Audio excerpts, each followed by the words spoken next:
오늘 은혜 받으실 말씀은 요한복음 15장 16절의 말씀입니다. 요한복음 15장 16절의 말씀 제가 읽어드리겠습니다. 너희가 나를 택한 것이 아니요 내가 너희를 택하여 세웠나니 이는 너희로 가서 열매를 맺게 하고 또 너희 열매가 항상 있게 하여 내 이름으로 아버지께 무엇을 구하든지 다 받게 하려 함이라. 아멘. 오늘은 이 말씀을 통해서 무엇을 구하든지 다 받는 방법이라는 제목으로 말씀을 나눌 때에 은혜 받는 시간 되기를 축복합니다. 오늘 본문의 말씀을 보시면 내 이름으로 아버지께 무엇을 구하든지 다 받게 한다 이렇게 말씀을 하고 있어요. 그래서 사람들이 이 말씀을 보면 예수님 이름으로 기도하면 무엇이든지 다 받을 것이다. 그런데 예수님 이름으로 기도했을 때 우리는 무엇이든지 다 받을 줄로 믿고 기도하는 모든 것이 응답받을 것이라는 이런 믿음의 척도로 사용하는 경우가 있습니다. 그래서 예를 들어서 기도하는 내용들이 응답이 있으면 내가 믿음이 있는 것이고 기도하는데도 그 응답이 없으면 내가 믿음이 없나 혹은 믿음이 떨어졌나 이렇게 하면서 자기를 자책하는 그런 말씀으로서 이해하는 경우도 굉장히 많습니다.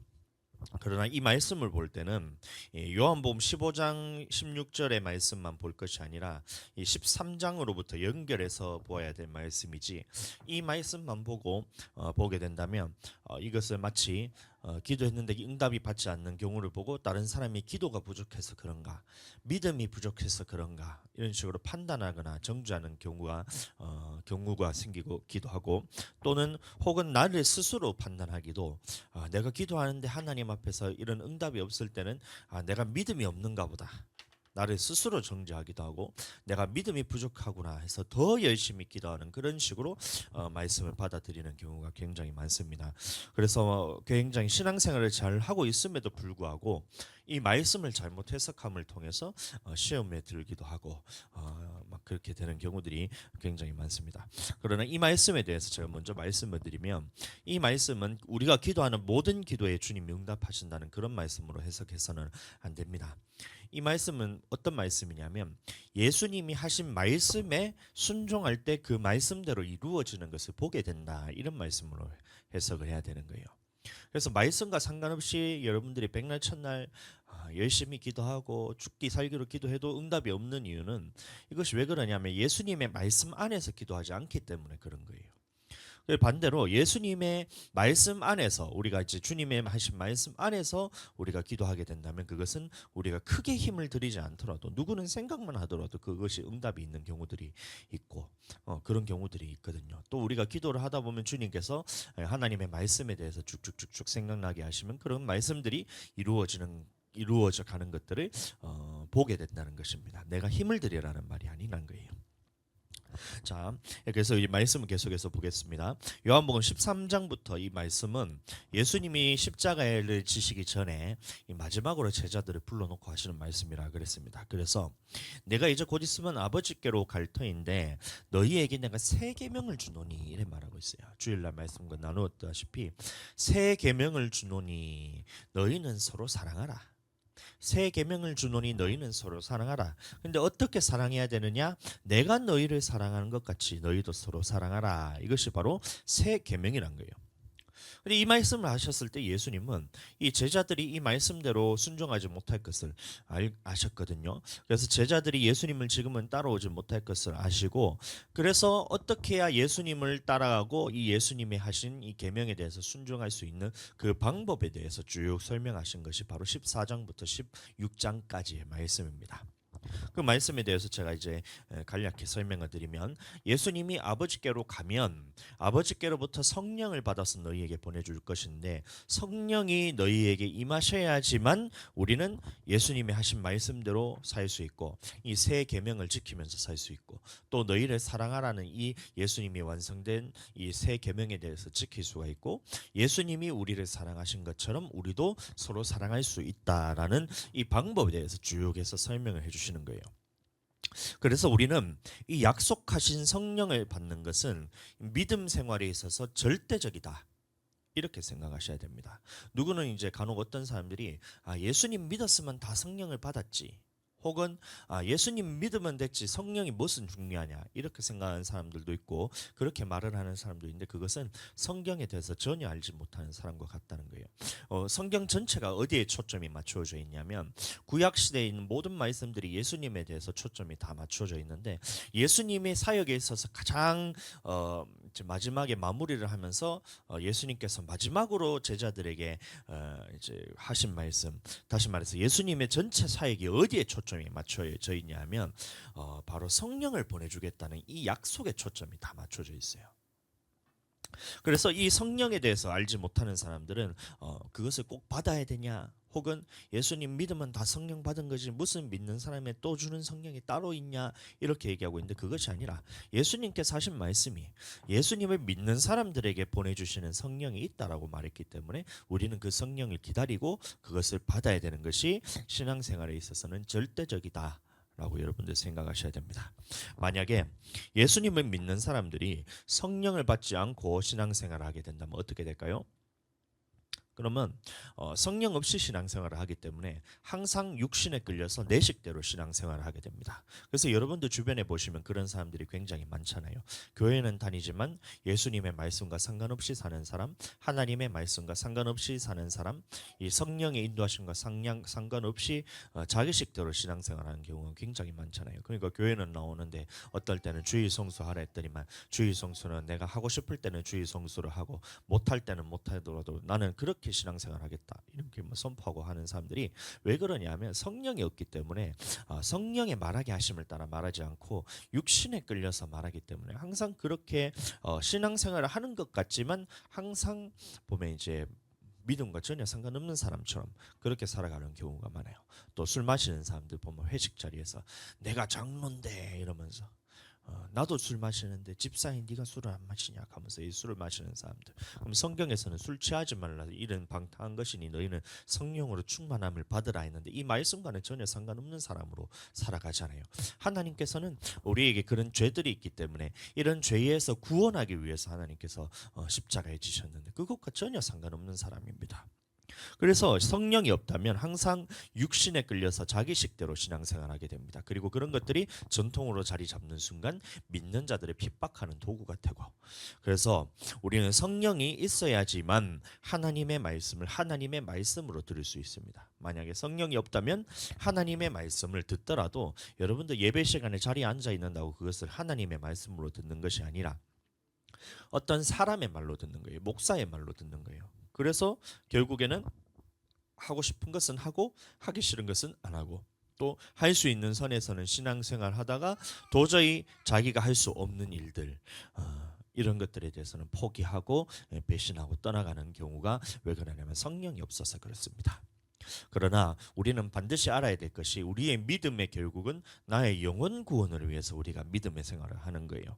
그럼 영혼 구원을 이루기 위해서는 우리가 예수님을 믿는 사람들에게 주시는 이 완성된 율법, 다시 말하면 신약의 법인 마음의 법까지도 지켜야 되는 것이 바로 이제 완성된 율법인데 이 말씀들은 우리가 성령이 없다면 절대로 지킬 수 없는 것들이 바로 이 마음의 법들인 겁니다.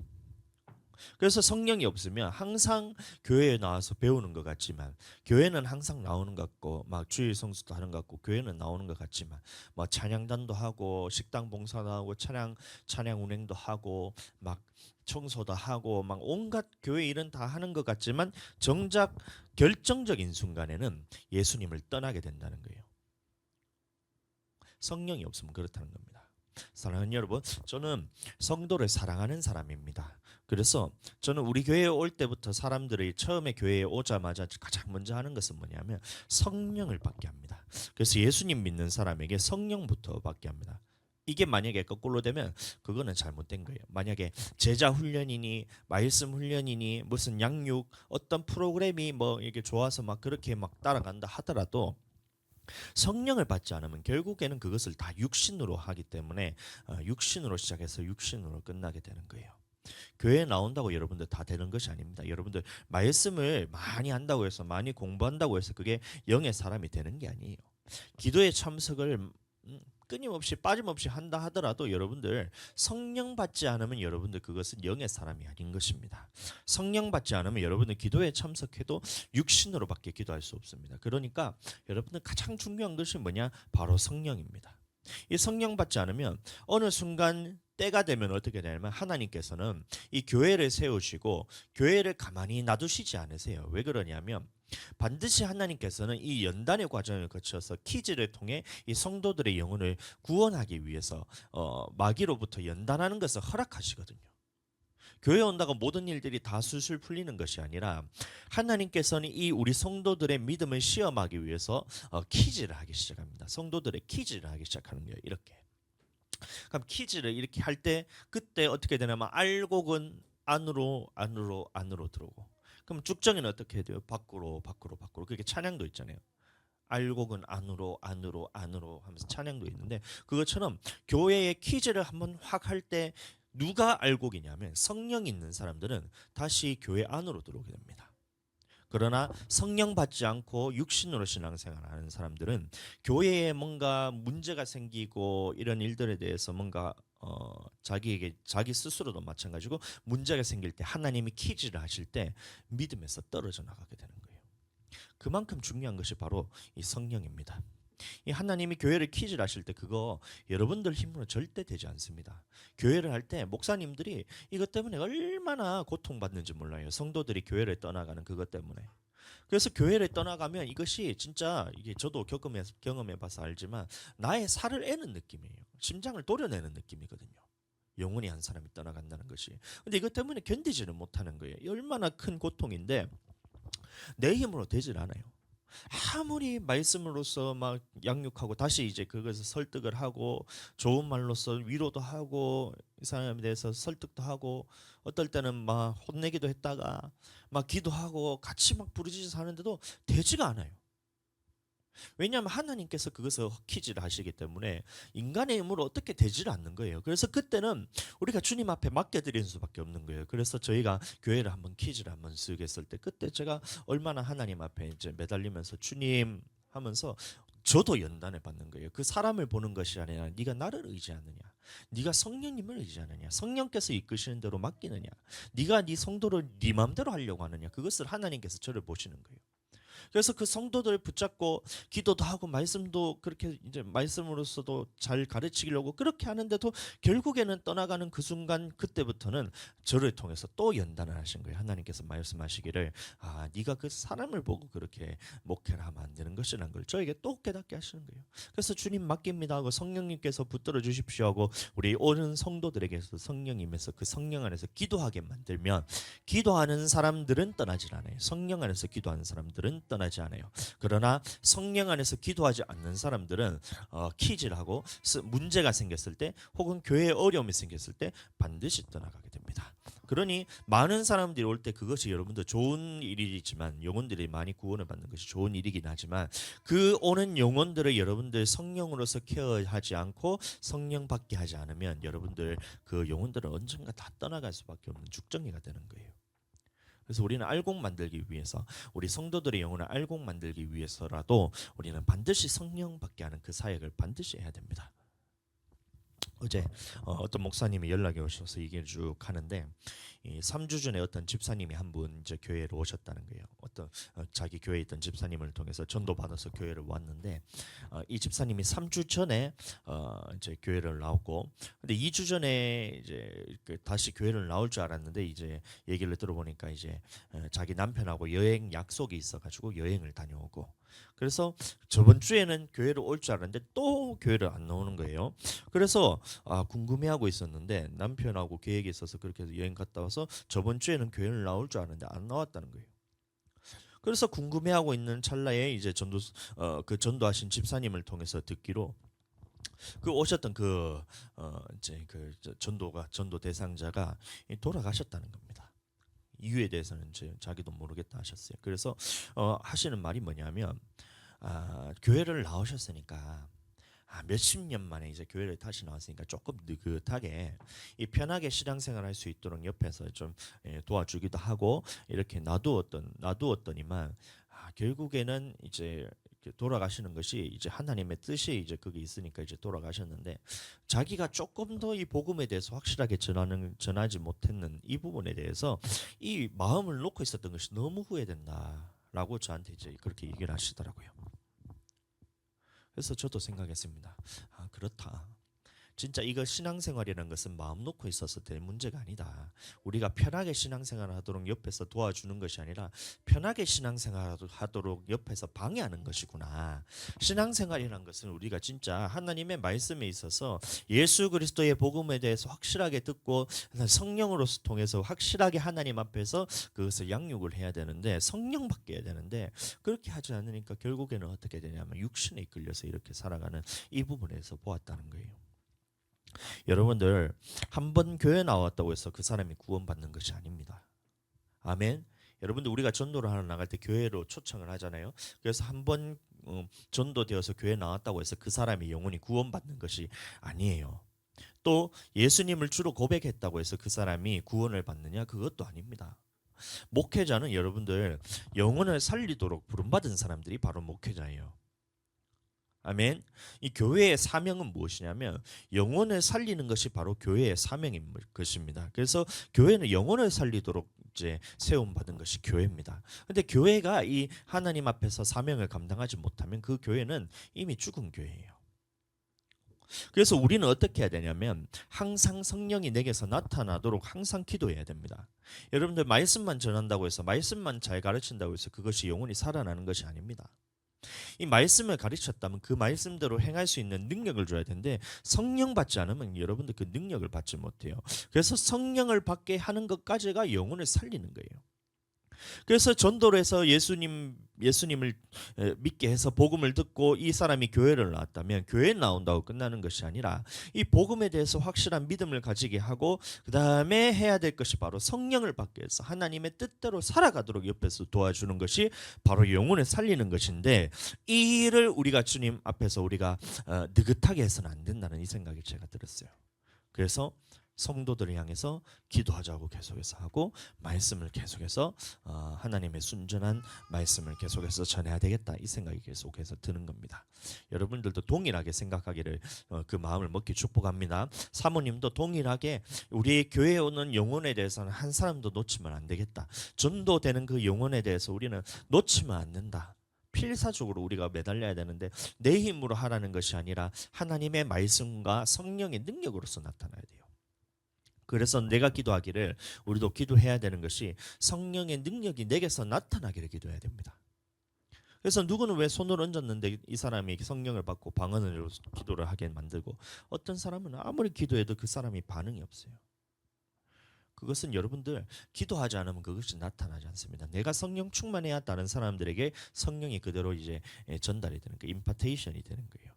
그래서 이 내가 나타나도록 이것을 계속해서 훈련하고 또 이것을 손을 얹어서 기도하는 것도 이게 감각이 있어야 되기 때문에 훈련을 하고 성도들도 마찬가지로 교회에 왔다면 이 훈련을 자꾸 시켜야 돼요. 손을 얹어서 기도했을 때 성령께서 어떻게 역사하시는가 나타나는 능력에 대해서 여러분들 계속해서 이것에서 이제 가르칠 뿐만이 아니라 실제로 나타나도록 옆에서 도와주는 역할까지도 우리 목회자들이 해야 된다는 것입니다.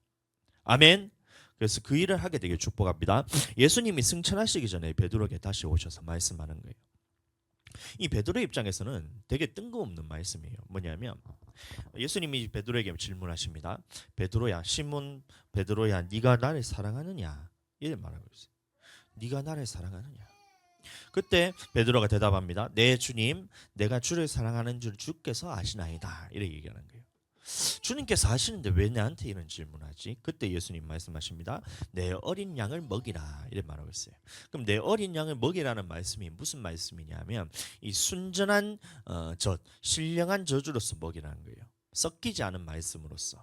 다시 말해서 예수님의 섞이지 않은 순전한 예수님의 말씀만으로 양들을 먹이라는 말입니다. 그래서 목회자에게 하는 말인데 목회자는 양들이 올 때는 어떻게 해야 되냐? 순전한 말씀, 예수님의 섞이지 않은 말씀으로서 성도들을 양육해야 됩니다.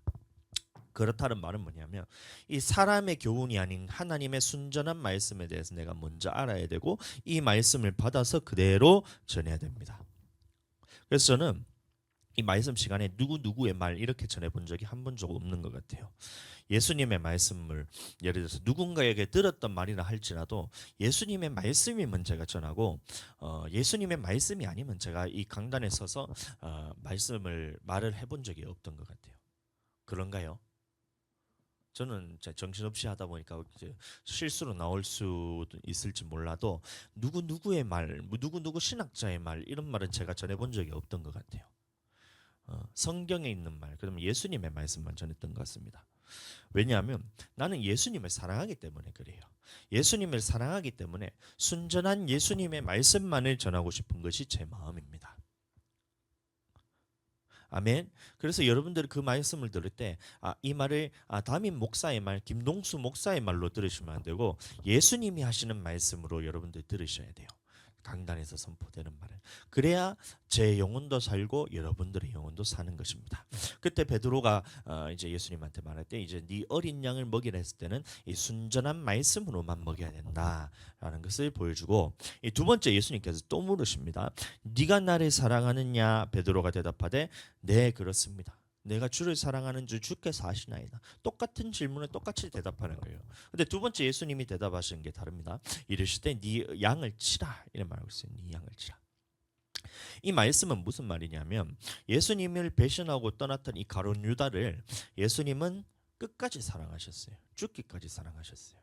그래서 겟세마네 동산에 있었을 때 이제 군병들이 잡으러 올 때 가룟 유다가 예수님을 팔려고 입맞춤을 할 때 그럼 뭐라 얘기하냐면 친구요 이렇게 하면서 이제 가룟 유다를 그렇게 얘기를 하잖아요. 그럼 그 당시 친구라는 말은 뭐냐면 가장 높임의 표현으로서 나에 있는 이제 사랑하는 자에 대해서 말하는 거였던 거죠.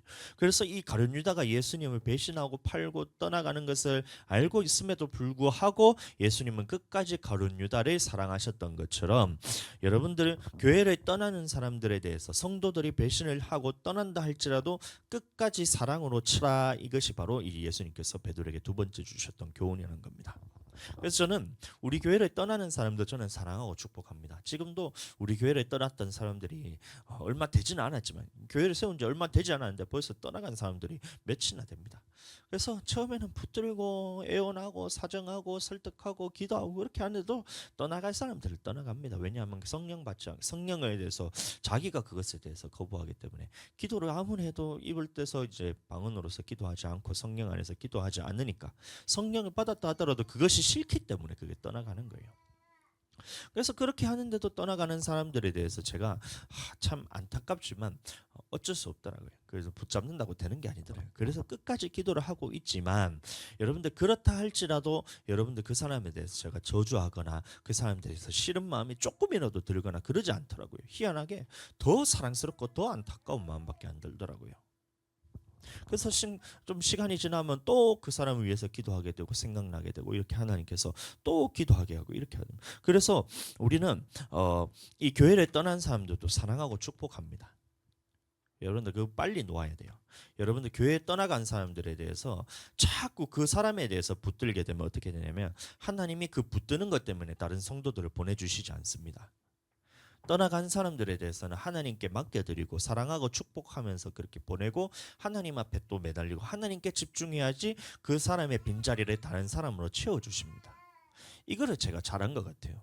저를 봤을 때는 우리 교회 이제 목회의 여정을 봤을 때 안타까운 상황에서 떠나가기 전까지는 우리가 정말 이제 사정하고 진짜 정말 열심을 다해서 그 사람을 붙들려고 노력하지만 떠나가는 그 순간부터는 이 다윗이 자기 아들이 살리려고 그렇게 밤낮 금식하면서 기도했는데 딱 죽어버리는 그 순간 이것은 생명에 대해서는 하나님께서 주권이 하나님께 달려 있는 것이기 때문에 내가 할 수 있는 것이 아니다고 딱 놓았던 것처럼 이것은 내가 할 수 있는 것이 아니라고 딱 그 마음에 대해서 놓아버리고 축복하고 사랑하고 보내주고 나니까 그 자리를 다른 사람을 통해서 채워주는 거예요. 더 하나님께서 큰 역사를 통해서 그 사람들을 빈자리에 채워주시는 것을 우리가 경험합니다. 대신에 나의 그릇을 보고 하나님께서 보내주시는 거예요. 내 그릇이 그 사람들을 감당하기가 작다면 종지 그릇 같다면 하나님께서 보내주시지 않는 것이고 내 그릇이 하나님 앞에서 대접과 같은 그런 넓은 그릇이라면 하나님이 나의 그릇을 보고 이 성도들을 보내주는 것이지 내가 그 사람을 붙든다고 해서 그 사람이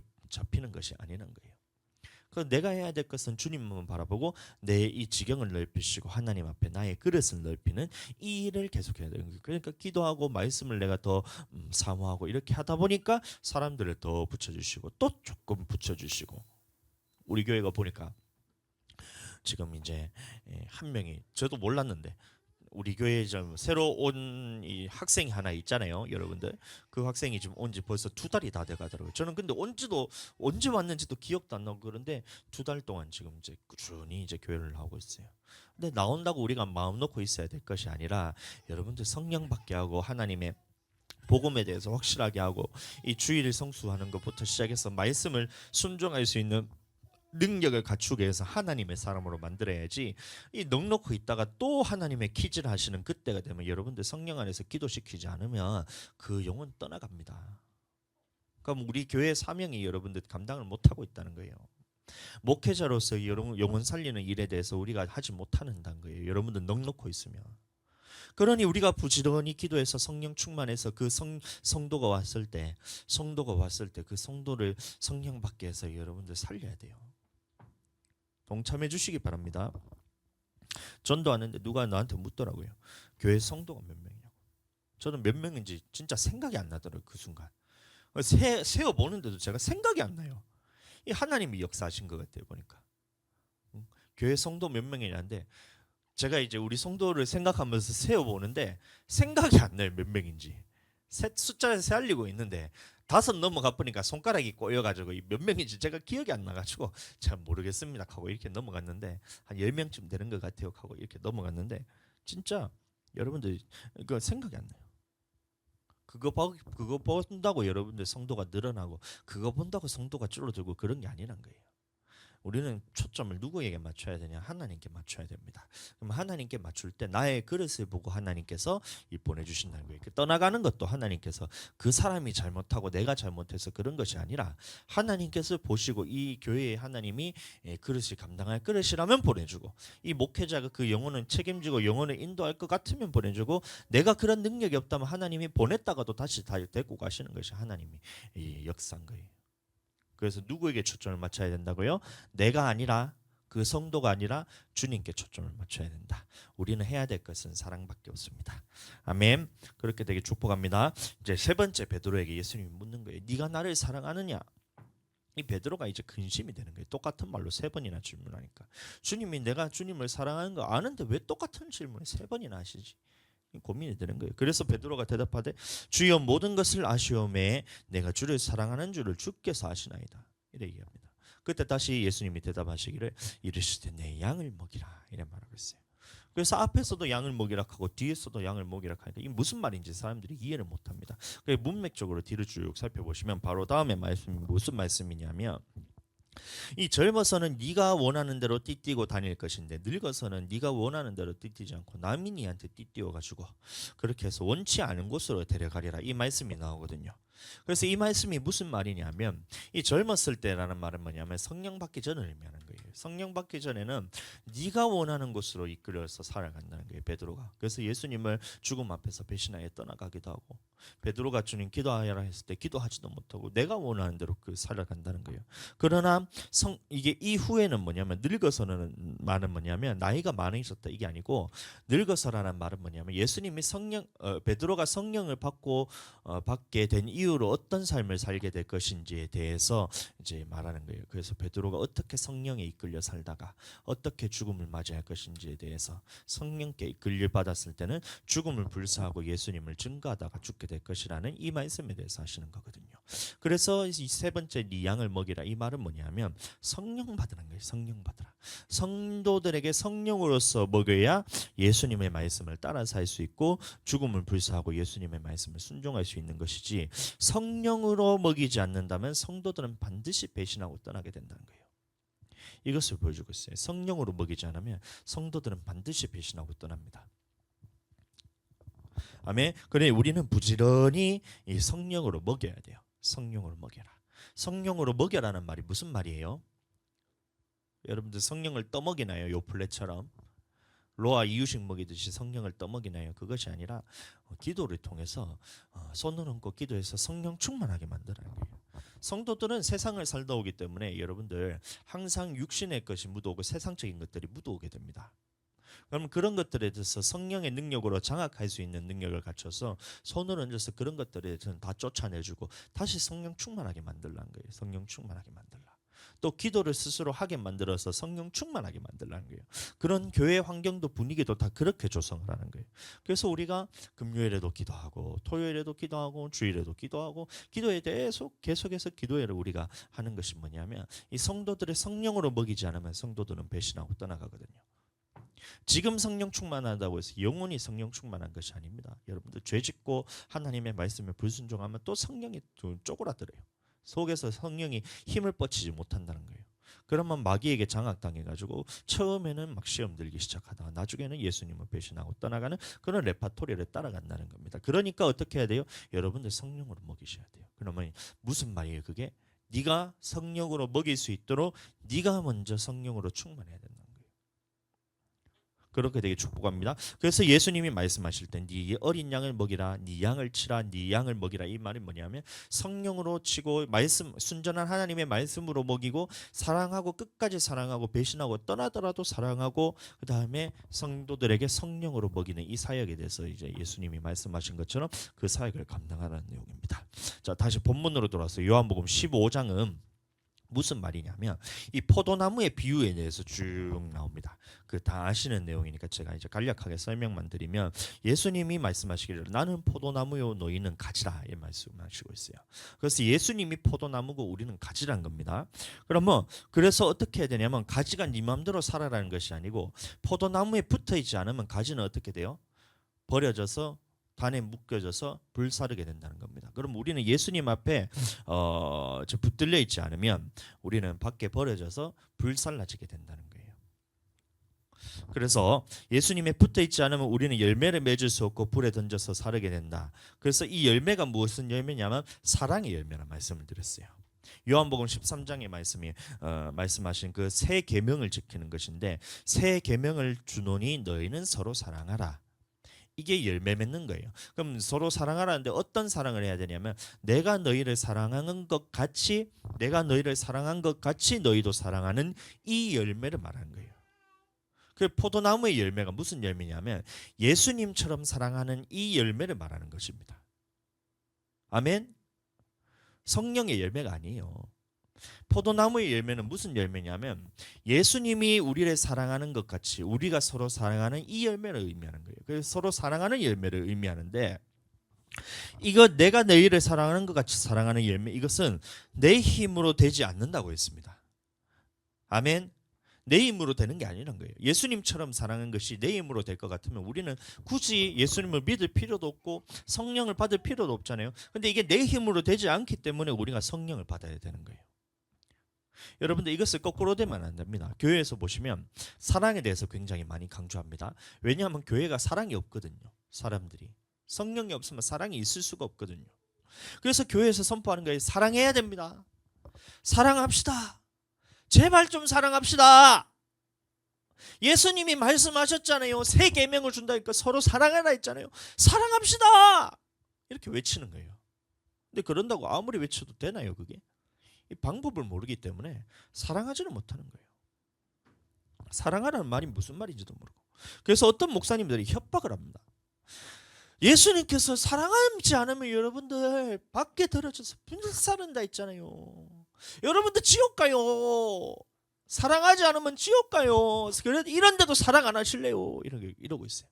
자기도 사랑 안 하면서. 그 방법을 모르기 때문에 그게 안 되는 거예요. 여러분들 그래서 예수님께 붙어 있어야 된다. 예수님께 붙어 있어야 되고 이 붙어 있다는 말을 다른 말로 무슨 말이냐면 예수님께 붙어 있다는 말을 다른 말로 무슨 말이냐면 예수님이 내 안에 있고 내가 예수님이 안에 있는 이 상태를 의미하는 거예요.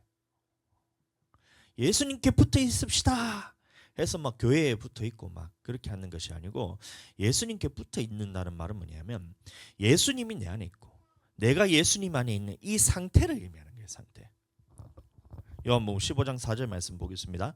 내 안에 거하라 나도 너희 안에 거하리라. 가지가 포도나무에 붙어 있지 아니하면 스스로 열매를 맺을 수 없음 같이 너희도 내 안에 있지 아니하면 그러하리라. 그래서 예수님 안에 있어야 우리는 열매를 맺을 수 있다는 것이고, 예수님 안에 붙어 있지 않으면, 예수님 안에 있지 아니하면 스스로 열매를 맺을 수 없다는 것이에요. 사랑의 열매가 맺히지 않는다는 거예요.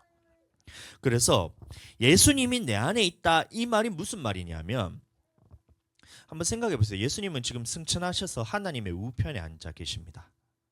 맞죠? 근데 예수님이 내 안에 있다 그러면 사람들이 생각하기를, 야, 나는 예수님이 내 안에 살아계신 것을 믿어. 이러면 예수님이 자기 안에 있는 줄 알아요. 나는 예수님이 지금 죽어서 승천하셔서 하나님께 갔지만 지금 예수님이 나와 함께 하신다는 것을 믿어. 이러면 예수님이 자기 안에 있는 줄 알아요. 여러분들, 이거는 어디 가면 많이 볼 수 있냐면 북한 가면 많이 볼 수 있어요. 북한 가면 위대한 김일성 동지께서 우리 마음에 영원토록 살아계실 것을 내가 믿습니다. 이게 뭐 북한 가면 여러분들 잘 볼 수가 있어요. 또 이단 같은 데 가면 이만희가 이제 곧 죽게 되잖아요. 그러니까 이만희가 곧 죽으면 어떻게 자기 안에 있냐? 나는 이만희, 이 하나님께서 내 속에 있다는 것을 저는 믿어요. 이 믿음이 흔들리지 않습니다. 이렇게 생각하는 거예요. 이것과 똑같아요. 예수님이 내 안에 계시다는 게 뭐냐? 나는 예수님이 내 속에 살아계시다는 것을 믿어요. 이러고 있어요. 여러분들, 그렇게 우긴다고 해서 예수님이 내 안에 가는 게 아니에요.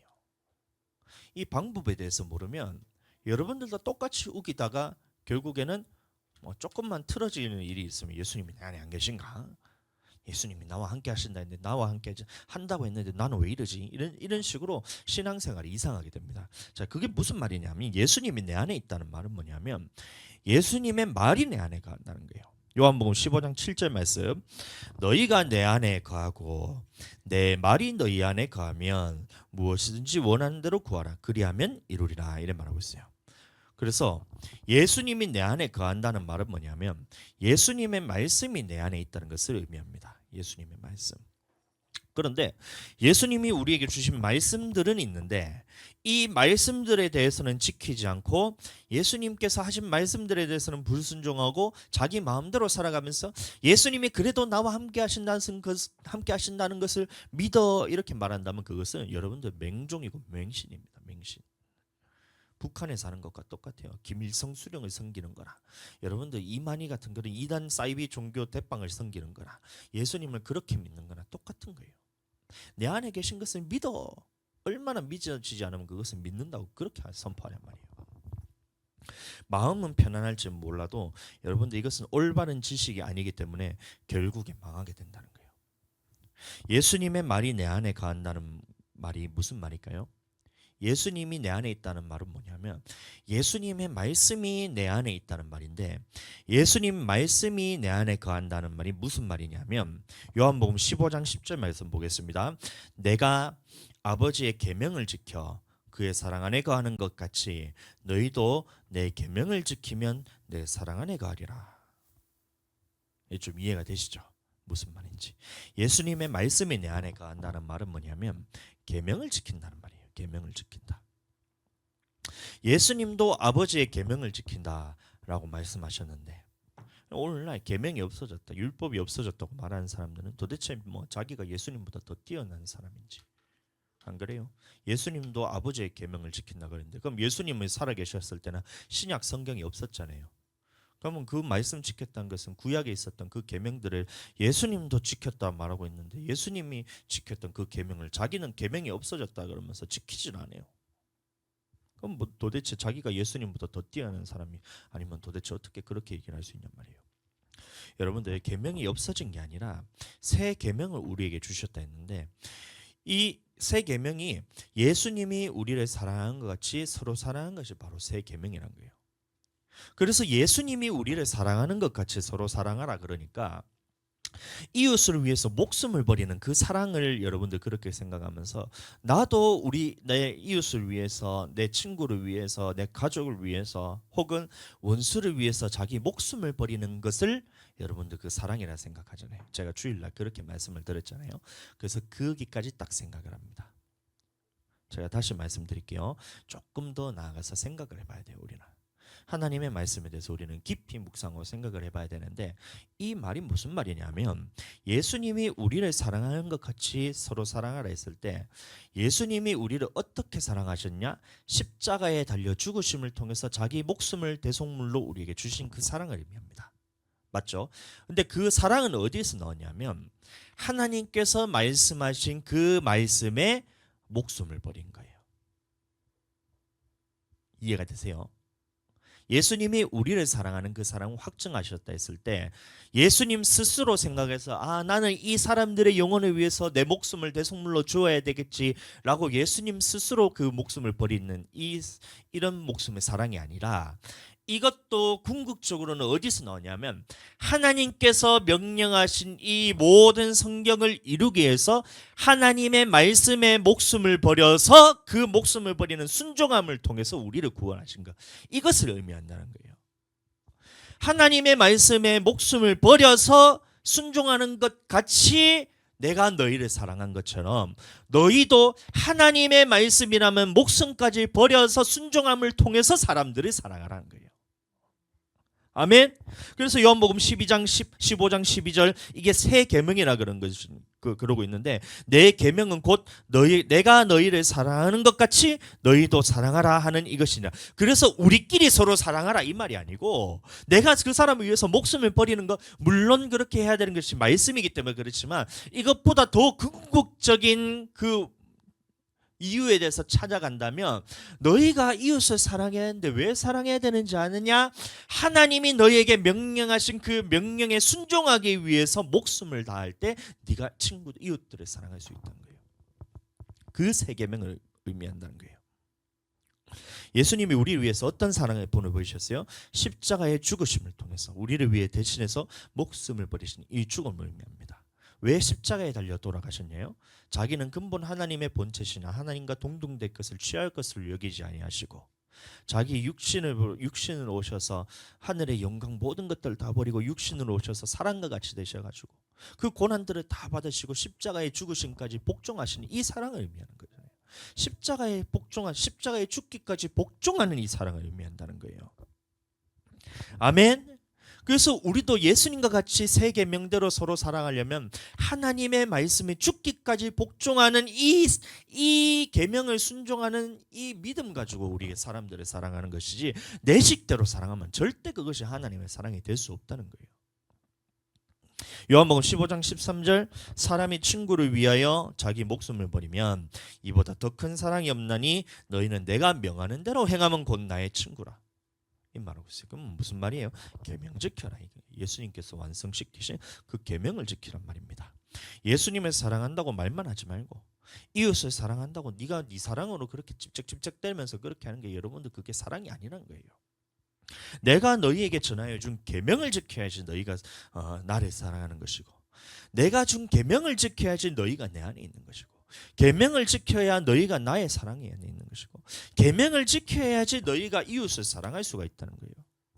이 원리에 대해서 제가 예전에도 한번 설명을 드렸지만, 여러분들 왜 계명 지키는 것이 서로 사랑하는 것인지 아세요? 왜 그러냐면, 하나님의 말씀에 서로 생각이 다르면 서로 사랑할 수가 없거든요. 그럼 누구 생각에 맞춰야 되냐면, 우리는 예수님의 생각에 맞춰야 됩니다. 그래서 예수님이 하신 말씀에 그 계명에 순종하는 쪽에서 붙어 있게 된다면, 이 순종하는 사람끼리는 서로 사랑할 수가 있어요. 예수님과도 사랑하고 서로 사랑도 할 수 있어요. 그런데 이 하나님의 하신 말씀에 대해서 나는 반대하는데, 주일 성수하라 하는데 나는 주일 성수하기 싫은데, 나는 하고 싶을 때만 하고 하기 싫을 때는 못하는 거는, 그거는 우리가 살아가면서 어쩔 수 없으니까 나는 주일 성수는 하고 싶을 때만 하는 것이 하나님의 사랑이라 생각하는데 하고 딱 오해하면서 이렇게 하나님과 반대되는 편에 서잖아요. 그럼 둘이 딱 붙어 있을 때 절대 사랑이 이루어지지 않습니다. 하나 될 수가 없어요. 그러니까 계명을 지켜야지만 우리는 하나님 앞에서 사랑을 할 수가 있는 거예요. 아멘. 예수님께서는 이 계명을 지키기 위해서, 하나님의 말씀하신 그 말씀을 지키기 위해서 목숨까지 버린 것처럼, 우리도 이 하나님 앞에서 말씀하신 것에 목숨을 버리는 그 사랑을 할 때 서로 사랑할 수가 있는 거예요. 근데 이 하나님의 말씀의 계명에 있어서 나는 목숨 버려서 사랑하는데 얘는 어떻게 하냐면 말씀에 대해서 나는 불순종해도 된다고 생각하는데 하나님의 말씀은 말씀이지. 오늘날 어떻게 그것을 다 지키면 살 수 있어? 구약의 법에 그거는 없어진 것이지 율법 지킨다고 천국 가는 거 아니야? 하고 지가 그렇게 생각하잖아요. 그럼 둘이 서로 어떻게 사랑하는 말이에요? 계명을 지키지 않는데. 그래서 계명을 지키는 것이 사랑한다는 거예요. 하나님께서 우리를 사랑하시는 증거가 뭐예요? 하나님이 우리를 사랑하신 증거 그 뭐예요? 로마서 5장 5절 말씀 있잖아요. 우리가 죄인 되었을 때 그가 우리의 목숨을 주심을 통해 가지고 우리에게 대한 하나님의 사랑을 확증하셨다 그랬잖아요. 그럼 하나님이 우리에 대한 사랑은 뭐냐면 그 증거가 뭐냐면 예수님의 십자가에 달려 돌아가신 것이 우리에 대한 하나님의 사랑의 증거입니다. 그러면 내가 하나님을 사랑하는 증거가 뭐예요? 여러분들이 하나님을 사랑하는 그 증거가 뭐예요? 요한일서 5장 3절 읽어드리겠습니다. 하나님을 사랑하는 것은 이것이니 우리가 그의 계명들을 지키는 것이라. 하나님이 나를 사랑하는 그 증거는 예수님을 보내서 십자가에 달려 돌아가시게 해서 대신해서 대속물로 주는 것으로 우리를 사랑하는 증거를 나타냈잖아요. 그러면 우리가 하나님을 사랑하는 증거가 뭐냐? 우리가 그의 계명들을 지키는 것이래요. 요한 2서 1장 6절 또 사랑은 이것이니 우리가 그의 계명을 따라 행하는 것이요 계명은 이것이니 너희가 처음부터 들은 바와 같이 그 가운데서 행하라 하심이라. 계명을 지키는 것이 하나님을 사랑하는 증거란 거예요. 요한 2서 1장 9절 지나쳐 그리스도의 교훈 안에 거하지 아니하는 자는 다 하나님을 모시지 못하되 교훈 안에 거하는 그 사람은 아버지와 아들을 모시느니라. 그러니까 내 안에 하나님이 계시다. 내 안에 예수 그리스도께서 계시다. 예수님이 내 안에 계시다. 이 말이 뭐냐면 예수님이 하신 그 말씀 안에 거하는 것. 예수님이 하신 그 말씀에 순종하는 사람들이 예수님 안에 거하는 사람들이라는 거예요. 아멘. 그래서 오늘 본문 말씀은 이런 사람에게 약속하는 거예요. 요한복음 15장 16절 너희가 나를 택한 것이 아니요 내가 너희를 택하여 세웠나니 이는 너희로 가서 열매를 맺게 하고 또 너희 열매가 항상 있게 하여 내 이름으로 아버지께 무엇을 구하든지 다 받게 하려 함이라. 그래서 예수님 이름으로 무엇을 구하든지 다 받게 하려면 그 전에 전제 조건이 있다는 거예요. 네가 그냥 뭐 생각나는 대로 뭐 오늘 콜라 먹고 싶으니까 콜라 주실 것을 예수님 이름으로 믿습니다. 예수님 콜라 주세요. 하면 예수님은 콜라 주는 게 아니에요. 그게 아니고 전제 조건이 있는데 하나님 안에 하나님의 사랑 안에 거하는 자예요. 내가 너희 안에 있고 너희가 내 안에 있는 자. 예수님의 말씀이 그 안에 거하는 자. 다시 예수님이 우리에게 주신 그 계명을 지키는 자. 그리스도의 교훈 안에 거하는 자. 말씀 안에서 기도할 때 예수님의 이름으로 응답이 되는 거예요. 그럼 내 이름으로 구하는 것이 기도 끝날 때 예수님 이름으로 구할 줄 믿습니다. 이게 아니고 예수님의 이름이라는 것은 뭐냐면 그 예수님이 하신 말씀이 그 안에 다 담겨 있다는 거예요. 조금 쉽게 설명하면 여러분들 제가 여러분들 심부름 하나 시켜요. 예를 들어서 부엌에 가가지고 사모님이 부엌에 계시고 사모님이 부엌에 계시고 제가 이제 주아한테 시킨다고 한번 생각해 보세요. 주아야, 아빠가 가서 엄마한테 가서 아빠가 물 좀 달래 하면 주아가 뭐라 그랬어요? 엄마, 아빠 물 좀 달래. 이렇게 하는 거잖아요. 그럼 누구 이름으로 구한 거예요? 주아 이름으로 구하는 거예요? 제 이름으로 구하는 거잖아요. 아빠가 물 좀 달래 하면 아빠가 아빠한테 갖다 주라는 얘기잖아요. 그러면 나의 말을 그대로 받아서 주아가 그대로 가서 사모님한테 얘기를 했더니만 사모님이 그대로 응답해서 주는 것을 받아서 내 안에 갖다 주잖아요. 이런 것과 똑같다는 거예요. 내 이름으로 구한다는 말은 뭐냐면 내가 하는 그 말이 그 속에 있으면 이 말씀하신 말씀을 가지고 가서 기도할 때는 그것이 100% 응답이 된다는 거예요. 그런데 내가 예를 들어서 주한테 예를 들어서 물 좀 갖다 달라고 이렇게 주한테 얘기를 했다 칩시다. 근데 주아가 가가지고 엄마한테 가가지고 엄마, 아빠가 과자 갖다 달래, 과자 달래 이렇게 얘기하는 거예요. 그러면 사모님이 아빠한테 과자 주겠어요? 아빠한테 과자 주겠어요? 그러면 제가 말하는 것과 다른 이름으로 얘기하잖아요. 다른 이름으로 얘기한 거잖아요. 내 이름을 가지고 다르게 얘기한 거잖아요. 그러면 사모님이 묻겠죠. 아빠가 과자 갖다 달래? 설교 시간인데? 이렇게 묻지 않겠어요? 응답이 안 된다는 거예요.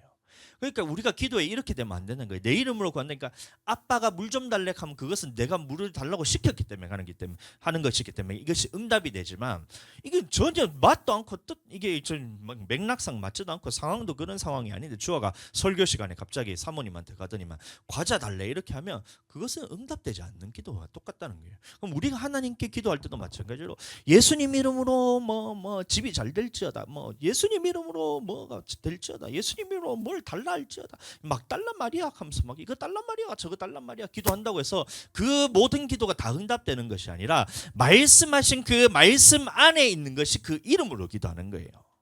그래서 예수님이 하신 말씀 안에서 그 말씀을 가지고 기도할 때는 그 기도가 응답이 되는 거예요. 말씀 안에서 기도할 때. 아멘. 계명을 지키지 않고 못 기도한다고 그 모든 기도가 응답되는 것이 아니란 거예요. 하지 말라는 얘기가 아니고 하려면 제대로 해야 된다는 말입니다. 요한 1서 5장 14절 그를 향하여 우리가 가진 바 담대함이 이것이니 그의 뜻대로 무엇을 구하면 들으심이라. 그의 뜻대로 구한다는 거예요. 그의 뜻대로. 이게 뭐냐면 그의 이름을 가지고 구한다는 거예요. 예수님의 이름으로 구한다는 말이 예수님의 뜻대로 구하면 들으신다. 이 말로 해석해야 된다는 거예요. 그 예수님 이름으로 기도하면 모든 것이 다 응답되니 주님 우리가 교회가 부흥할 줄 믿습니다. 부흥될지어다 해봐요. 여러분들 그 교회 부흥하는 것이 100개 중에 한두 개밖에 없잖아요. 그럼 나머지는 예수님 이름으로 기도 안 하고 다른 이름으로 기도했어요. 근데 응답이 안 되잖아요. 왜 그래요? 그 뜻대로 기도하지 않아서 그래요. 그러면 부흥하기 위해서는 그러면 어떻게 해야 되느냐? 하나님의 말씀 안에 다 있다는 거예요. 첫 번째는 하나님의 순전한 말씀을 전해야 되고, 두 번째는 성령으로 먹이고, 그 다음에 성도들에 대해서 끝까지 사랑하는 이 교회의 사명을 감당할 때는 하나님께서 네가 그런 것들을 구하지 않더라도 하나님께서 그 교회에 대해서 너무나 잘하시기 때문에 성도들을 보내주시게 되어 있어요.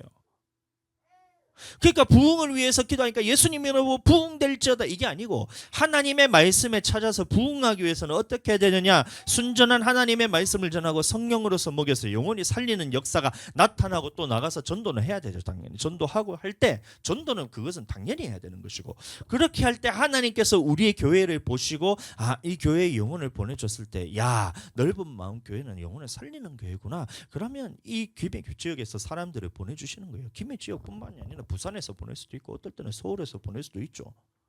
그거는 하나님이 하실 일이고 부흥될지어다 예수님 이름으로 부흥될지어다가 아니고 예수님의 뜻이 무엇인지 보아야 된다는 거예요. 부흥하기 위해서 영혼을 살리기 위해서는 어떻게 합니까? 한 영혼이 죽어가는 거예요. 그러면 영혼 살리도록 주님 이 불쌍한 영혼을 살려주시옵소서. 그렇게 물론 해야 되지만 부르짖고 난 다음에 말씀 안에서 어떻게 하라는 것이잖아요. 어떨 때는 가만히 놔놔라 그랬잖아요. 제가 우리 영혼에 대해서 한번 교회에 큰일이 있었잖아요. 한번 우리 교회 성도들을 다 하는데 그때 있었을 때 제가 기도할 때 그냥 가만히 놔놓으라 그랬어요. 얼마나 나가서 전도하고 제가 그것을 영적인 싸움에서 이기고 싶은지 달라붙어가지고 둘이 싸움 붙으면 우리 하나님이 무슨 약하신 하나님이에요? 그럼 100% 이길 것이 뻔한데 그때 말씀하신 것이 뭐냐면 야 네가 가서 그렇게 해서 하면 그래 그 영혼도 살아날 수 있고 그를 통해서 교회도 더 많이 사람들이 올 수 있지만 거기까지가 끝이다. 근데 네가 그 안에서 기도를 통해서 하나님이 일하시도록 놔두면 하나님께서 하시기 때문에 하나님께서 여기서 하신다. 그러면 너는 너의 영광을 구할 것이냐 하나님의 영광을 구할 것이냐 딱 물어봤을 때 저는 하나님의 영광을 구하겠습니다 하고 그 영적인 싸움에서 딱 제가 끊어내고 난 다음에 그 부분에서 기도만 계속하고 있으니까 역사는 하나님께서 지금 술술술술 하시잖아요. 지금도 역사하고 계시잖아요. 그 최근에 연락을 했었을 때 그 믿음에 있어서 얼마나 내가 지금 믿음이 많이 자라는지 하나님이 지금도 역사하고 계시다는 게 그냥 순순히 느껴지잖아요. 근데 이것을 가지고 영혼을 구원해야 되니까 네가 거기 가서 싸워서라도 그 영혼을 구해내야지 이 말을 듣고 뜻 갖다가 싸워보세요. 어떤 일들이 일어나는지. 교회 무너지고 그 싸웠다는 저 교회는 싸움 나는 교회라고 소문나지. 그러면 사람들한테 우리는 싸움은 혈과 육에 향한 것이 아니라 공중권세 자유의 마귀와 싸워야 되는 것인데 마귀와 싸워야지 사람들하고 싸우는 교회라고 소문나보세요. 어떤 일이 일어날 것인지. 그래서 아찔합니다. 여러분 그때 정말 기도로서 우리가 목숨 걸고 기도했잖아요. 그때 기도하지 않았으면 제가 그것을 사람하고 싸워가지고 교회 풍비박산 나가지고 교회 이사 가야 됐을 수도 있어요. 어떻게 되면. 근데 그것을 막으신 하나님 보세요. 그럼 하나님의 말씀 안에서 기도했을 때 지금 하나님의 영광을 보기 위해서 네가 목회를 하느냐, 네 영광을 구하기 위해서 목회를 하느냐, 이 부분에서 하나님 질문하셨을 때 나는 하나님의 영광을 위해서 목회합니다. 끝입니다. 그거 뭐. 마음은 안타깝지만. 근데 내가 마음은 안타깝다고 해가지고 그것이 하나님의 역사하는 것보다 말씀 이상으로 안타까워하시면 안 돼요. 아멘. 그렇게 이해하게 되길 축복합니다. 하나님의 우리를 향하여 가진 바 담대함이 이것이니 그의 뜻대로 무엇을 구하면 들으십니다. 그의 뜻이 뭐냐면 우리에게 주신 하나님의 계명들을 의미하는 거예요.